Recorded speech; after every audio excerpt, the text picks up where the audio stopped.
Hello and welcome. Let's get started on part 2 of the jacket, quilted jacket that we've been working on. I've got everything organized so that we can get started. I'm just getting a little distracted by this beautiful weather. Would like to take the sewing machine out here. It's absolutely gorgeous out. The sky is just a beautiful blue. But now I need to get down to work and we are going to get started. All my pattern pieces are cut on our quilted fabric panels that we made. And now I'm just getting ready. I'm going to be basting this with this June Taylor quilt basting spray that's available at Walmart. You can just run to Walmart and pick that up. I've got some newspaper behind it so I don't get everything all sticky, but just lightly spray it. You don't have to spray it a lot. It's really helpful. I just happen to have some. I don't know that I would have gone and purchased it, but now I would definitely go back and purchase some. Just makes the job so much easier. This is the other front panel that I've already finished, just so I can show you here. I wanted you to see how I decided to do my stitching. And what I'm basically doing is going around the entire square with stitching. And the way I accomplished that is I started here first, started in the center and ran my lines across vertically, and then I did the opposite direction. And I just flip my fabric around as I'm going on the machine so that I can always follow along on my foot to make sure that I know I'm going to be a scant 1/4 of an inch. A little smaller than a 1/4 of an inch I was aiming for. And I really like the look of that. It hasn't bunched up at all. I really think that basting spray has helped that a lot. Plus it's not a real bulky fabric that I'm putting it on. So for my first attempt at doing this, I thought this would be a good choice. So I need to just finish a few more panels and then we'll be ready for the next step. So you can see here I have my fabric lined up with the foot right here, and that's how I'm keeping track of doing my seams identically. I want them to be exactly the same. And I'm just going along, and one of my suggestions is on my machine I can switch the speed that I can go at, and I put it at what I feel comfortable as my top speed so that I won't be tempted to go any quicker than that, because you do need to be careful, you know, otherwise the lines aren't going to be nice and straight.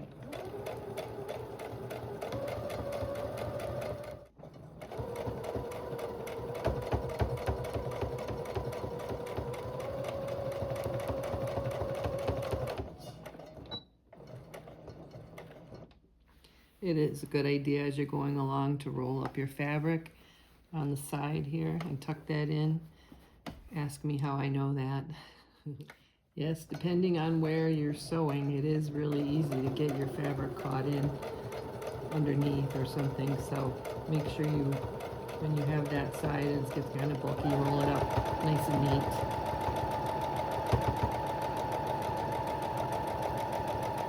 Some of my seams don't line up perfectly, and I just, make a little jog and go down and continue on, trying to keep your 1/4 of an inch. It really doesn't show. It's gonna not show as you're sewing. And I also picked a color that was something that wasn't gonna stand out. Oh, I think it looks better to have something that doesn't stand out, but it also doesn't show your mistakes as easily. Here's the jacket front, and the pocket is attached, and I just did some top stitching all the way around, and make sure to back tack that good at the top, and that came out really good. One thing I did want to mention is the basting spray on something dark. I did notice I could see a few spots on fabric like this. I could see a couple little places where it looks a little bit darker, and I wanted to mention that, to test things out before you actually use them. And another thing is this friction pen. I've used these for quite a long time, and they are heat erasable, but I've also found on dark fabric like this that they will do some like ghosting. You'll be able to see a little bit of white when you put the heat to it. So just be mindful of that. You might want to test things out before you try them on your fabric. I've never had problem with the light fabric, but on the darker fabric, you have to be a little bit more careful, I think. Here I'm getting ready to sew the lining together. I've pinned the sides to that and the shoulders, and this is going to be done exactly the same way that you do your jacket. I'm going to be sewing on the sleeves to the rest of the body for the lining pieces. And the key to that is to pin really well all the way around, slide it onto your machine, make sure everything is staying nice and flat.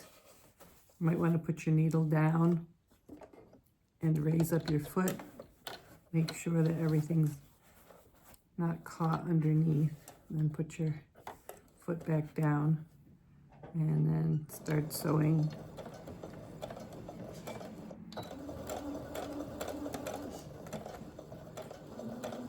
Take your time and remove your pins as you go along. When you're pinning, make sure you match your seams and all your markings, and you'll get a nice fit. Here I'm sewing the sleeves onto the jacket.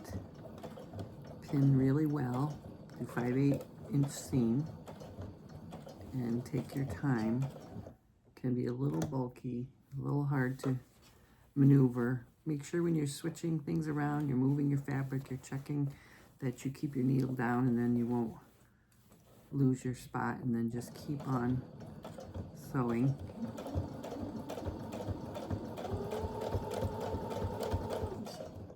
Remove the pins as you go.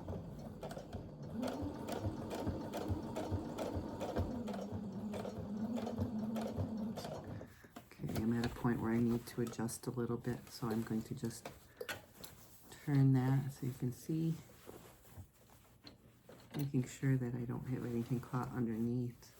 It's laying nice and flat, and then put my foot back down.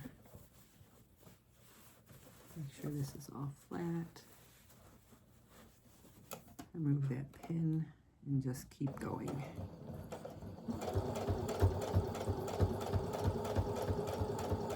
Now I'm just going to look at the outside, check, make sure that everything's caught in, and that I have a nice straight seam. And what I'm going to do now is I'm going to go back around one more time with the pins out. You have it all sewn in once, so I'm going to go around again just to make sure that this is going to be holding nice and secure, and then I will trim it off with my pinking shears. This is where I'm at so far. The sleeves are sewn in, and I'm getting ready for my lining. The lining has been sewed just the same way, so these are going to be combined together. I am going to be working on this part here. I'm doing it a little different than the pattern because I wanted an overlap. So I'm not sure how that's going to come out, but I am optimistic that this is going to look pretty good.